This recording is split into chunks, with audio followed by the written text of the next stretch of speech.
Shane MacGowan, a 65-year-old singer with the Pogues known for Fairytale of New York, passes away. Shane MacGowan, best known for singing Fairytale of New York hit, has passed away at age 65, with tributes pouring in for the Pogues legend from the late star's fans and famous friends. The Pogues legend Shane MacGowan has died at age 65 after a lifetime of success in the music industry. Shane, who spent recent years in and out of hospital with various health issues, made a great impact on the world of arts and entertainment thanks to his work with his band and collaborations with artists such as Kirsty MacColl, Joe Strummer, Nick Cave, Steve Earle, Hollywood actor Johnny Depp, Sinead O'Connor, and Ronnie Drew. The Fairytale of New York singer's death was announced today, with his wife Victoria Mary Clark saying, "Shane will always be the light that I hold before me and the measure of my dreams and the love of my life." Victoria was flooded with support as she announced the sad news on social media today, with the likes of Piers Morgan, Derry Girl stars, Irish politicians and many more famous faces paying tribute to Shane online. Gerry Adams, who was president of Sinn Féin between the 13th of November 1983 and the 10th of February 2018, revealed he had visited Shane and his wife just last week as he paid tribute to the late singer online, remembering Shane as a great patriot, a poet and friend of the downtrodden and marginalized. Shane's bandmates issued a statement confirming the sad news of the icon's death, with the Pogues' official Twitter, X, account writing, "It is with the deepest sorrow and heaviest of hearts that we announce the passing of Shane MacGowan. Shane died peacefully at 3 a.m. this morning, the 30th of November 2023, with his wife Victoria and family by his side. Prayers and the last rites were read which gave comfort to his family.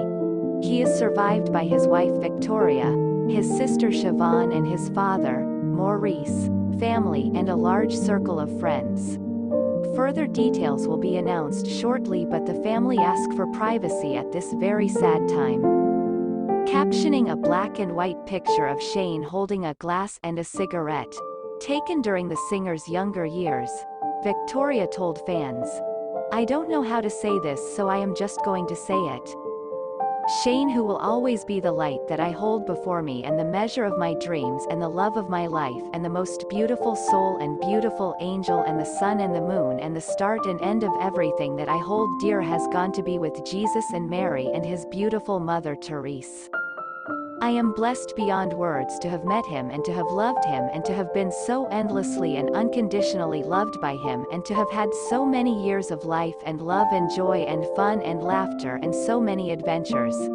There's no way to describe the loss that I am feeling and the longing for just one more of his smiles that lit up my world."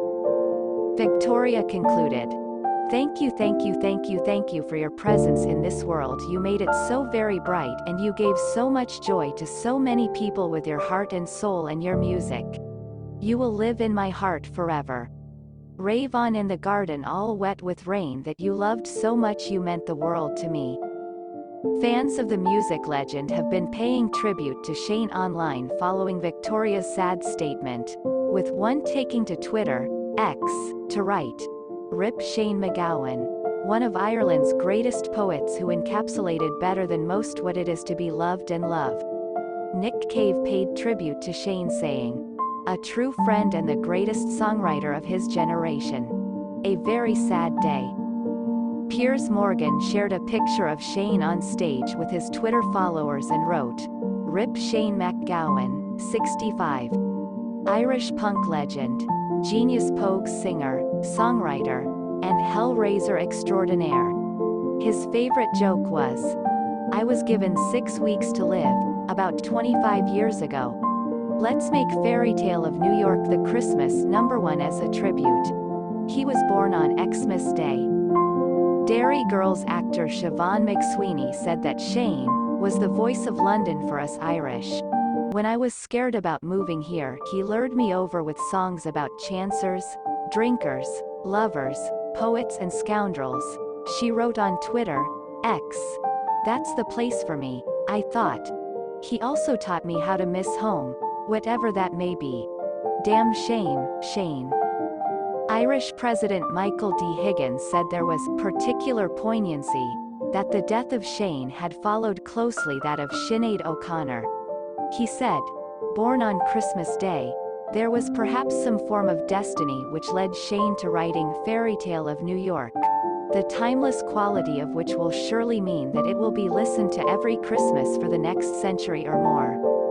Likewise songs like Rainy Night in Soho, A Pair of Brown Eyes, If I Should Fall from Grace with God, and so many others will live on far into the years and decades to come. I think too of Haunted, and the particular poignancy that both Shane and Sinead O'Connor have left us in such quick succession. He added, it was a great honor for me, as President of Ireland, to present Shane with a Lifetime Achievement Award in the National Concert Hall in January 2018 as we marked his 60th birthday. A richly deserved honor. Shane, the son of Irish immigrants, was born in Kent to award-winning FEI's Sea Oil singer, and Maurice on Christmas Day 1957 and lived in many parts of southeast England throughout his childhood. The late singer drew upon his Irish heritage when he founded the Pogues in 1982, with many of the band's songs influenced by Irish nationalism, Irish history and London life in general. He spent his early childhood in Tipperary, Ireland, where his sister Siobhan previously explained he hated school but was an avid reader. He even won a Daily Mirror Literary Prize when he was 13 and a scholarship to Westminster when the family moved back to England. Music had been a huge part of Shane's childhood, and he had a vast collection of records. His younger sister Siobhan explained of her ever-eccentric brother. The early 70s found him donning my mum's pink jacket and applying makeup for his jaunts out.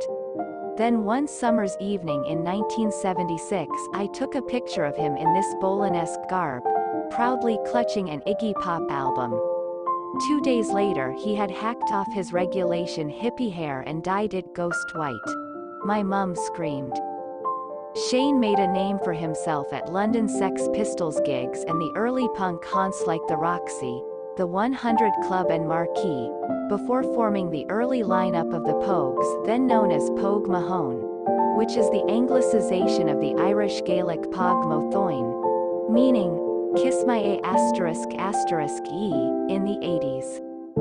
Between 1982 and 1991, MacGowan and the Pogues enjoyed incredible success with several album releases and co-wrote Fairytale of New York, which he performed with Kirsty MacColl. Although the song never revealed the Christmas #1 spot, it has continued to be a staple festive song for many years and remains a much-loved festive tune to this day. In his personal life, Shane found love with Irish journalist Victoria Mary Clark, with the pair tying the knot in Copenhagen in November 2018 after a decades-long relationship and subsequent 11-year engagement. Over recent years, Victoria kept Shane's fans updated on his health battles. In November 2023, Victoria took to social media to ask fans for their love and prayers, as her husband received treatment in hospital for viral encephalitis, a serious condition causing swelling on the brain. Within an earlier update, Victoria heartbreakingly opened up about how she feared losing a person she loved. Victoria told her Instagram followers, "Love is the most beautiful and powerful thing that we can experience as humans, but love can also feel painful, especially if you are afraid of losing a person or anything else that you love.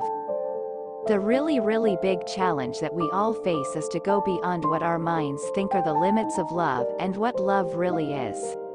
A lot of the time that thing we call love can more accurately be described as attachment or desire or need or longing for closeness or connection." Shane had been using a wheelchair during the final years of his life, after shattering his pelvis in 2015. Some days are better than others. He doesn't complain about being in pain, but it can't be hard, His partner Victoria told the Irish Post in 2021 when discussing Shane's painful injury. Shane doesn't have any sort of disease, but he broke his pelvis a few years ago and since then he's had trouble walking.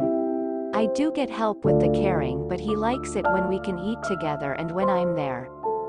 In 2016, Victoria revealed the singer was sober, for the first time in years, and credited a serious bout with pneumonia, and his painful hip injury which required a long stay in the hospital, for his sobriety. In April 2022, Shane opened up about his health himself, telling The Spectator how he would sleep in a sumptuous hospital bed, in the flat he shared with his wife, whom he met at 17. He added of his health at the time, "I have beautiful carers who come and get me out of the bed and into the lime green chair. Usually someone tries to get me to do or talk about something. Sometimes people visit, or we go out to dinner, or sometimes I end up in hospital. If I don't end up in hospital, I thank Jesus and His Holy Mother and all the saints and angels." Shane hit headlines back in 2015 when he was fitted with a set of new teeth as well as a shiny gold incisor. The late singer's oral issues were the result of years of drug and alcohol abuse. Shane credited Sinead O'Connor, who passed away at 56 in July 2023, with helping him tackle his addiction to heroin.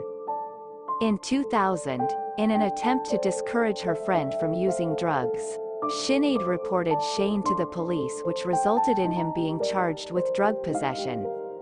Cops found a small amount of heroin on the late singer following Sinead making a call. The charges were eventually discontinued at Highbury Corner Magistrates Court in London. Sinead went on to admit she made the decision to report her friend after finding him collapsed on the floor of his home. "I love Shane, and it makes me angry to see him destroy himself selfishly in front of those who love him," the Nothing Compares to You singer recalled at the time. Following Sinead's death, Shane and his wife paid tribute to the Irish singer, whom Shane duetted with for the 1995 track Haunted. Captioning a picture of Shane and Sinead on Instagram, the couple wrote, "We don't really have words for this, but we want to thank you, Sinead, for your love and your friendship and your compassion and your humor and your incredible music. We pray that you are at peace now with your beautiful boy. Love, Victoria and Shane." In the wake of Shane's death being announced, it's predicted his biggest hit, The Fairytale of New York, will be this year's Christmas #1, with fans and Piers Morgan calling on the festive classic to top the charts next month. A number 10 spokesperson said, "His thoughts are with his family and loved ones and likewise with all of his fans. Particularly on a day where the Prime Minister and his wife are lighting the lights and starting to celebrate the festive season at Christmas. Clearly Christmas would not be Christmas without Fairytale of New York." Alex Apathy of Ladbrokes said today, "The Pogues were already clear favorites for this year's festive top spot, before this morning's tragic news. We'd be amazed, at this point, if Fairytale of New York wasn't top of the charts come Christmas Day. The current odds are, The Pogues 1/4, Wham! 6/1, Mariah Carey 10/1, Jack Harlow 12/1, Sidemen 12/1, Taylor Swift 12/1.